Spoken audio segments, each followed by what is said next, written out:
Hello बच्चों, स्वागत है आपका कश्यप एजू पॉइंट में।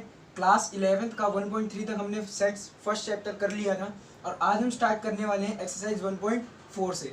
1.4 को करने से पहले आपको वेन डायग्राम और ऑपरेशन ऑन सेट ये दो चीज़ें जाननी बहुत ज़रूरी है। स्टार्ट करते हैं हम लोग वेन डायग्राम से कि वेन डायग्राम आखिरकार होता क्या है। तो वेन डायग्राम सेट्स के बीच में रिलेशनशिप को दिखाने का बहुत ही ईजी तरीका है। जितने सवाल आप आगे जाके करेंगे इस चैप्टर के अंदर, जिसके अंदर आपको फॉर्मूले कुछ याद रखने होंगे, वो सारे सवाल बिना फॉर्मूले के आप वेन डायग्राम से कर सकते हैं, कोई दिक्कत आने वाली नहीं है। अब क्या होता है वेन डायग्राम? तो सबसे पहले क्लोज्ड फिगर का हम यूज़ करते हैं। क्लोज्ड फिगर जनरली जो चलता आ रहा है उस हिसाब से रेक्टेंगल को हम लोग दिखाते हैं यूनिवर्सल सेट, और इसके अंदर जो इसके मतलब एलिमेंटल सेट क्या कहें, जैसे उसके पार्ट होते हैं सेट के। एक यूनिवर्सल सेट के अंदर सारे सेट आते हैं, ये बात आपको पता है। यूनिवर्सल सेट के अंदर सारे सेट आते हैं, तो वो जो छोटे सेट हुए ना यूनिवर्सल सेट से, वो सारे उन सबको दिखाते हैं हम लोग सर्कल से। नाम दे देते हैं कुछ भी, UAB। आप ये बात याद रखिएगा। और इसका आगे यूज तब होगा जब हम लोग ऑपरेशन ऑन सेट भी पढ़ लेंगे, तब इसके ऊपर आपको प्रैक्टिस करनी होगी कि हम वेन डायग्राम बनाए कैसे। क्योंकि ये किसी साइंटिस्ट ने नहीं, ये एक लॉजिशियन था जिसने दिया था, तो जरूर इसके पीछे कोई एक बढ़िया लॉजिक होगा तभी दिया था। जॉन वेन नाम था उनका। तो उस लॉजिक को समझने के लिए हमें इसकी प्रैक्टिस बहुत करनी होगी, ठीक है। अब ऑपरेशन ऑन सेट में क्या आता है, सबसे पहले हम यूनियन देखते हैं क्या होता है। यूनियन, यू से रिप्रेजेंट करते हैं यूनियन को, ठीक है। यूनिवर्सल सेट को भी यू से करते हैं, पर ये थोड़ा यू ऐसा नहीं, ऐसा है। और एक होता है इंटरसेक्शन, जो हम सेकंड पढ़ेंगे। दो ऑपरेशन आज हम पढ़ने वाले हैं, यूनियन और इंटरसेक्शन। टाइम रहा तो डिफरेंस ऑफ सेट भी हम लोग पढ़ेंगे। यूनियन क्या है कि एक सेट है हमारे पास ए, जिसके अंदर एलिमेंट है, ठीक। बी एक सेट है जिसके अंदर एलिमेंट है,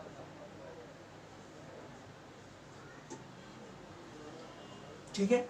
अब मैंने पूछा कि मुझे ए यूनियन बी चाहिए, तो यूनियन का मतलब क्या है, एक ऐसा सेट, एक ऐसा सेट जिसके अंदर ए के एलिमेंट भी हो, बी के एलिमेंट भी हो, और साथ ही साथ जो इनकी कॉमन एलिमेंट, जैसे कि आप देख सकते हैं 6 और 8 इन दोनों में क्या है कॉमन, वो दोनों एलिमेंट भी उस सी सेट के अंदर आएंगे।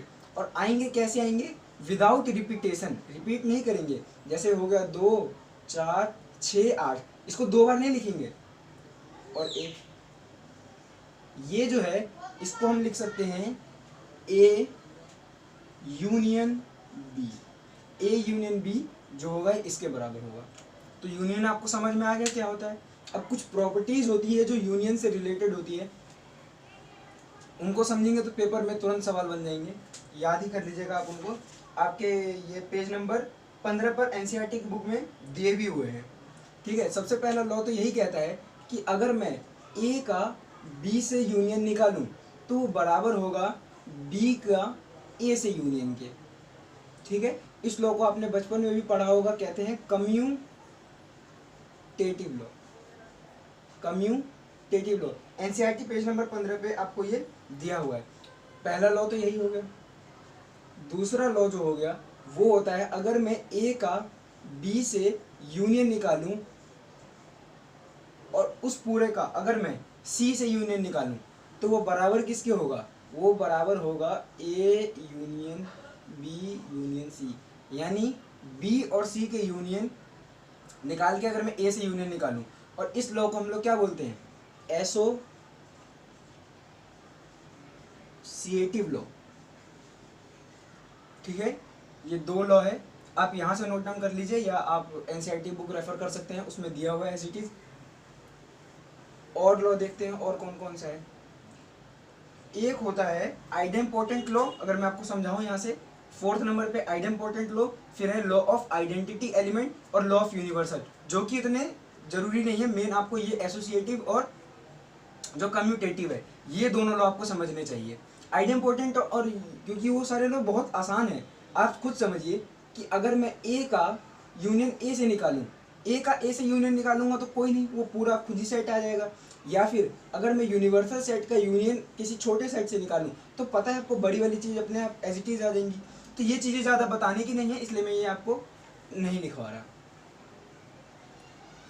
ठीक है, अगला जो ऑपरेशन ऑफ सेट है वो क्या है, इंटरसेक्शन। दूसरे नंबर पे क्या है आपके पास, इंटरसेक्शन। इंटरसेक्शन को हम समझते हैं कॉमन वर्ड से। कॉमन, जो दो सेट के अंदर कॉमन एलिमेंट हो उनको हम क्या कहते हैं, इंटरसेक्शन ऑफ द एलिमेंट। जैसे अभी वही जो हमने एग्जांपल लिया था पहले वही देखते हैं, ये वाला लिया था हमने, यूनियन समझा था इससे, ठीक। और जो बी सेट है वो कुछ ऐसे था।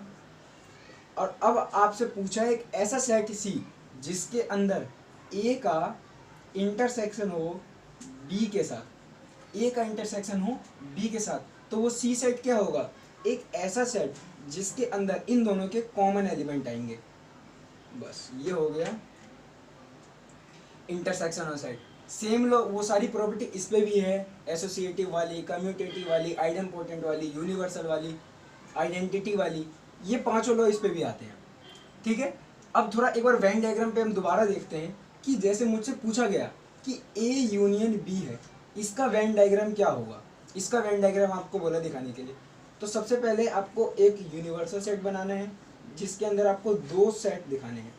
एक सेट होगा ए, एक सेट होगा बी, एक सेट होगा ए, एक सेट होगा बी। और इसमें आपको वो पार्ट दिखाना है जो ए यूनियन बी को रिप्रेजेंट कर रहा हो। तो ये कैसे करेंगे, अब जरा समझिए इसको कि सबसे पहले ये, साथ ही साथ मैंने एक और बात बताई थी कि ए सेट के एलिमेंट और बी सेट के एलिमेंट और साथ ही साथ उनके कॉमन एलिमेंट्स भी आएंगे। यानी कि ये जो होगा ये पूरा ऐसा, इसको सही से आप ड्रॉ कर सकते हैं। तो ए यूनियन बी आपको ये ऐसे दिखाएगा, इसको हम लिख सकते हैं ए यूनियन बी के सेट का वेन डायग्राम। ऐसे ही अगर आपसे ए इंटरसेक्शन बी का पूछे, ए इंटरसेक्शन बी का पूछे, तो आपको क्या करना है, फिर से एक यूनिवर्सल सेट बनाना, लिखना जरूरी है। ये एक सेट है ए, एक सेट है बी, और अब को इस बार इंटरसेक्शन निकालना है। तो इंटरसेक्शन के अंदर सिर्फ वही पार्ट रखेंगे जो कॉमन हो। आपको इन दोनों में से कॉमन क्या दिख रहा है, ये वाला पार्ट। तो ये क्या दिखा रहा है हमें, ए इंटरसेक्शन बी। इतनी बात समझ में आई, ठीक है जी। तो ये आपका ऑपरेशन सेट जो हमने दो चीजें बताई। एक डिफरेंस ऑफ सेट और देख लेते हैं, डिफरेंस ऑन सेट। डिफरेंस का मतलब आप जानते होंगे, डिफरेंस का मतलब कि एक सेट ए है उसका डिफरेंस यानी माइनस बी, यानी ए का सेट और बी के सेट, जैसे ए वही एक दो एग्जांपल ले लेते हैं हम लोग, 1 2 3 4 है और बी कोई 2 3 4 5 है, मैंने ऐसे लिख लिया, रैंडम कोई उठा लिया। अब आपसे पूछा a माइनस बी निकालो, तो ए के जो सेट है, ए के जो सेट है उसमें से बी का सेट माइनस हो जाएगा। समझ आया, यानी कि 1 2 3 4 में से जो ये है, ये चीज़ ऐसे माइनस हो जाएगी। जो इनके कॉमन एलिमेंट हैं वो चीज़ हमें यहाँ से डायरेक्ट माइनस कर देनी है। और इसको आपको और अच्छे से समझ आएगा ये एग्जाम्पल समझ के। ये है एग्जाम्पल नंबर 19, ठीक है, एग्जाम्पल नंबर 19 है ये। इसमें से आपको क्या, बस कॉमन एलिमेंट हटा देंगे, वो आपका ए माइनस बी आएगा। अगर आपसे पूछे जैसे कि क्वेश्चन दे रखा है आपको एक्सरसाइज 1.4 में, एक्सरसाइज 1.4 जरा आप अपने अपने कॉपी खोल लें, उसमें लिख लें एक्सरसाइज 1.4। मैं सॉल्व नहीं करवा रहा आपको, क्योंकि आपको मैं बस कॉन्सेप्ट बताऊंगा, प्रैक्टिस क्वेश्चन की आपको खुद ही करनी है। मैं बस आपको बताऊंगा करना कैसे है। पहला क्वेश्चन में आपको यूनियन ऑफ सेट बताना है, दूसरे क्वेश्चन में भी आपको यूनियन निकालना है और इंटरसेक्शन भी निकालना है, सबसेट भी बताना है। थर्ड क्वेश्चन में आपसे पूछा है कि दो सेट है जिन ए जो है वो बी का सबसेट है, तो ए यूनियन बी क्या होगा। तो आप जनरली बात याद रखिएगा कि यूनियन जो होगा, ये दो सेट का यूनियन कभी छोटा सेट नहीं आएगा, इंटरसेक्शन आएगा छोटा सेट। बहुत आसान क्वेश्चन है। फिफ्थ क्वेश्चन इंटरसेक्शन निकालना है। सिक्स्थ क्वेश्चन में आपको एक तरह से फाइंड द इंटरसेक्शन निकालना है। सेवेंथ क्वेश्चन में भी आपको वही इंटरसेक्शन फाइंड करना है। एट्थ क्वेश्चन में डिसजॉइंट सेट बताना है। हाँ, डिसजॉइंट सेट क्या होता है जरा इस पे भी हम ध्यान देते हैं। डिसजॉइंट सेट क्या होता है, ये भी एक टाइप का सेट है जिसके अंदर कोई कॉमन एलिमेंट्स ना हो, जिसके अंदर कोई कॉमन एलिमेंट्स ना हो, यानी कि अगर सेट की भाषा में देखा जाए तो ए और बी का इंटरसेक्शन क्या हो, नल सेट, इसको हम कहते हैं डिसजॉइंट सेट, जिसके अंदर कॉमन एलिमेंट ना हो। ठीक है। और 9th क्वेश्चन में आपको डिफरेंस ऑफ सेट के ऊपर है, 10th क्वेश्चन भी डिफरेंस ऑफ सेट के ऊपर है, ऐसे 11 12 भी आसान से 12th में आपको फिर से डिसजॉइंट सेट पूछेगा और 11th में डिफरेंस ऑफ सेट पूछेगा। तो यही सब है, कुछ छोटा से ये 3 टॉपिक के ऊपर है। एक डिफरेंस ऑफ सेट मैंने आपको एक्स्ट्रा और बताया यहाँ पे, जो मैं आज नहीं बताने वाला था। ठीक है, ये 4 चीज़ें आप अपने अच्छे से तैयार कर लीजिए। एनसीईआरटी की बुक को 2 बार 3 बार पढ़िए, ना समझ आए दोबारा पढ़िए, पूछिए, और मुझे यकीन है कि आपको इस सेट चैप्टर में अभी तक तो कोई दिक्कत आई नहीं होगी, आगे आएगी तो हम उसको भी सही से करेंगे। तो आज के लिए बस इतना रखते हैं। हमारे चैनल को लाइक करिए, शेयर करिए, सब्सक्राइब करिए। बड़ी मेहनत से ये आपको वीडियो बना के